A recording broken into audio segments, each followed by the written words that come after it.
Stadia. Unlike consoles, Stadia doesn't take up any space. It makes no noise. It has no smell. Watch. Go find Stadia, boy. Don't worry. You'll never find it. All right, how's it going? Hope everyone's doing well. So I wanted to do something a little different today, something I don't normally cover on the channel, because I had some thoughts and opinions about everything going on in the handheld world recently. There's been quite a few rumors going around. There's the possibility of the Steam Deck 2's specs leaking. Asus is also apparently planning to announce a second generation ROG Ally later this year. There's a Nintendo Switch around the corner. So everything is moving quick, and I just wanted to take a step back and chat about it, where the gaming industry is looking forward, where it's going to end up, and what's going on with handhelds, because I think there's some exciting news and some interesting news. If we think about PC handheld options over the past few years, there hasn't been that many. Windows on handhelds has, let's be honest, kind of sucked before. Now there's been an obvious demand for these consoles, which everyone's started to step up to the plate and release their own versions. I think handhelds are going to be a prime target in this gaming industry shift. You have Microsoft and Sony, which are obviously not blind to the future of gaming. I mean, it's pretty clear we have an idea of what the talks have been internally at these companies. Last week, we saw Microsoft fire their entire physical release team, which were responsible for bringing Xbox games to physical retail stores. And this is after Best Buy announced it would also stop the sale of all physical media as early as the end of Q1 of 2024.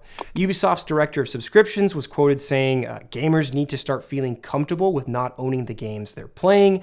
Christopher Nolan came out to emphasize the importance of owning physical copies because streaming services can't just take them away. So it's pretty clear that physical media is beginning to finally slip away. It has for some time, but this is like the final dagger. I mean, I bought a copy of Gran Turismo at Walmart 2 days ago. It was $40 versus the $70 online. So I like buying my games, but either way, looks like moving forward, this trend is also starting to affect the reliance of physical hardware start to get moved to cloud-based options, which doesn't exactly have the best public reception. There's definitely an argument to be made about the future of cloud gaming. And even if you haven't paid attention to all the leaks Microsoft have had, which they've had a lot, the one thing you always see in any of these Windows handheld product pages or advertising is Game Pass plastered everywhere. It's pretty clear that this future vision Microsoft sees for Xbox is mainly a subscription-based cloud service. Companies are not going to care about hardware as much as players do. Where things get interesting is when you take a look at Valve. So Valve has been praised for all the work they've contributed to the industry, the open source platforms, the right to repair, but it's pretty hard to disagree that Steam monopolizes a significant portion of the PC digital sales market. Valve is a company that tens of thousands of game developers and companies rely on to sell their games. They also have a ton of control. They're a private company. They can get away with things that other companies that are public couldn't even dream of. Like the limitations the industry has had to work around, like making their money on the hardware itself, hasn't really been the case for them. Asus, Lenovo, and MSI make their money up front. They do use Windows as a platform where there could be Game Pass incentives there, but once that transaction is completed, they need to produce more hardware to make money. Valve can take the Steam Deck and they can sell it at a loss and know they're going to make up their money once people use Steam to buy their games. Whereas if I had to guess, the major manufacturers are going to treat their handhelds as the same way they treat their laptop lineup, kind of release a new revision every single year. Hopefully that means that the support for the previous model continues to happen, but we don't know yet. We saw Sony's latest hardware release in the form of a handheld that is literally only capable of streaming. So does this mean moving forward, eventually all these handhelds are just going to be glorified streaming devices? I don't think so. Handhelds are an area of tech that I think is really exciting right now because we haven't seen them near running into a plateau like we've seen with smartphones. Everyone's still trying their own thing.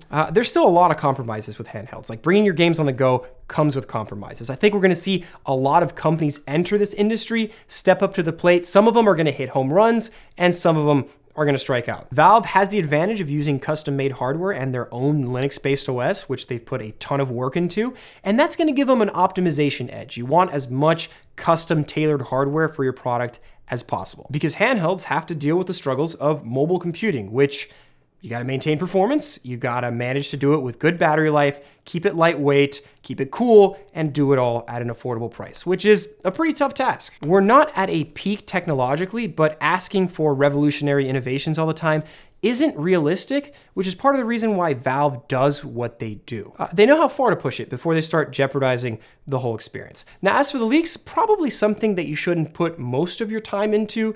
People like to generate hype, publications like to generate clicks, and really until we hear something from Valve themselves, I like to steer away from the leaks and all the news and noise because I don't want to create any false hope or expectations and then be let down at the time of release. There's a lot of this leak culture that spills into these industries that can be exciting, but it definitely takes away from the actual announcements. Like, I think that the people who are in their own zone and haven't been enveloped in all the leaks have the best experience. Now, as for the next years, looking forward at gaming handhelds, I think that a lot of companies believe in this future where cloud gaming is at the forefront. I mean, Sony, without a doubt, has their eyes set on it. Microsoft is essentially on the path already, moving the computation to be done off-site and then streamed while getting the latency and internet concerns to the point where it feels native is probably their goal they're trying to reach. Now, if we build a timeline where physical hardware sits all the way to the left and then cloud gaming all the way to the right, I feel like handhelds sit right in the middle, which is where things get